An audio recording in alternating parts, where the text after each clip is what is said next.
Hello दोस्तों।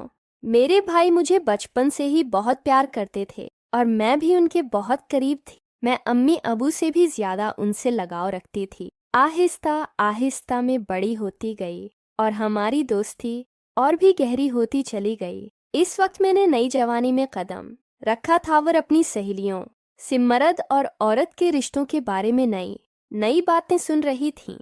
भाई से मेरी दोस्ती इतनी गहरी थी कि मैं इनसे हर बात शेयर कर लेती थी और इनसे बातें करके मुझे बहुत सुकून मिलता था।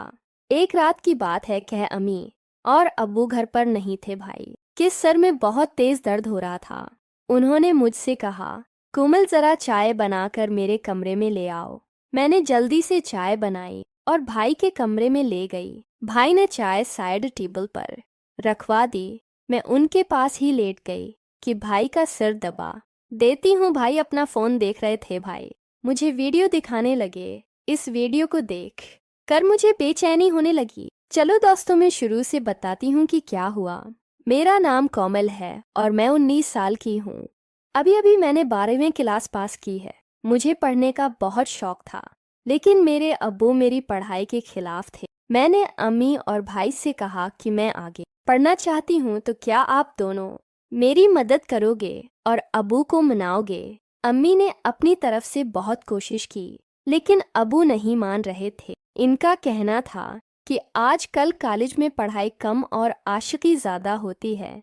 तब मेरे भाई ने अबू को समझाया और मेरी गारंटी दी कि कोमल ऐसा कुछ नहीं करेगी, सिर्फ पढ़ाई पर ध्यान देगी। तब जाकर अबू मान गए और भाई से कहा कि आज से कोमल की जिम्मेदारी तुम्हारी है। अगर उसने कुछ भी गलत किया तो उस घर और खानदान की इज्जत पर दाग लगेगा और कोमल के साथ साथ तुम्हारी भी खैर नहीं। भाई ने अबू से कहा, अबू फिक्र मत करें, मैं कोमल की हर हरकत पर नजर रखूंगा।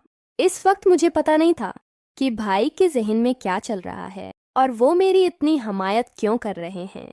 लेकिन मजे की बात ये थी कि मैंने कभी सोचा भी नहीं था कि मेरी और भाई की दोस्ती इतनी आगे तक जाएगी। कुछ ही दिनों बाद भाई ने मेरे साथ जाकर मेरा कॉलेज में दाखिला करवा दिया। शुरुआत में मैं खूब मन लगाकर पढ़ाई करने लगे और कॉलेज में किसी के साथ ज्यादा मिलती नहीं थी। जो भी कॉलेज में होता वो सब मैं रात को भाई को बता देती। भाई भी मेरे साथ बहुत फ्रेंडली हो गए थे। अब मुझे लगने लगता कि वो मुझे कुछ अजीब नजरों से देखते हैं। भाई गांव में ही रहते थे और नौकरी की वजह से को यहाँ ही रख जाते और हफ्ते बाद गांव जाते। कॉलेज में मेरी दोस्ती एक लड़की से हो गई। इसके साथ दोस्ती करने के बाद मेरी जिंदगी बदलने लगी। इसने मुझे बताया कि इसकी मंगनी हो चुकी है और एक दिन उसने मुझे अपने मंगेतर से भी मिलवाया। मेरी सहेली ने मुझे बताया कि उनकी शादी तय हो चुकी है और वो दोनों एक दूसरे के साथ तमाम हदें पार कर चुके हैं। इसके बाद मैं अपनी सहेली से वो सब कुछ पूछने की कोशिश करने लगी जो शायद मुझे इस उम्र में पूछना ठीक नहीं था। उम्र ऐसी थी कि मैं इन बातों की वजह से आसानी से गलत रास्ते पर जा सकती थी और फिर ऐसा ही होने लगा। मुझे भी इन बातों में दिलचस्पी होने लगी। मेरी किसी लड़के से दोस्ती नहीं थी, इसीलिए जब भी मैं ऐसी बातें सोचती तो मेरे दिमाग में भाई की तस्वीर आ जाती। लेकिन भाई का रवैया और उनकी बातें मेरी सोच को मजीद परेशान करते थे। हालांकि मैं अभी तक भाई के दिल की बात नहीं जान पाई थी। कभी कभी मुझे लगता था कि शायद वो भी मेरे बारे में ऐसा ही सोचते होंगे, लेकिन कभी कभी उनका रवैया बहुत सख्त हो जाता था। वो मुझे याद दिला देते कि अब वो कितने सख्त हैं और अगर मैंने कोई गलती की तो मेरे साथ साथ इनका भी बुरा हाल हो जाए। इनकी ये बातें सुनकर मैं खुद को कंट्रोल करने की कोशिश करती, लेकिन कहते हैं ना कि जवानी अंधी होती है। जवानी तो ऐसी ही है जैसे सर्दी में आग जल रही हो, तो हाथ गर्म कर ही लिए जाते हैं।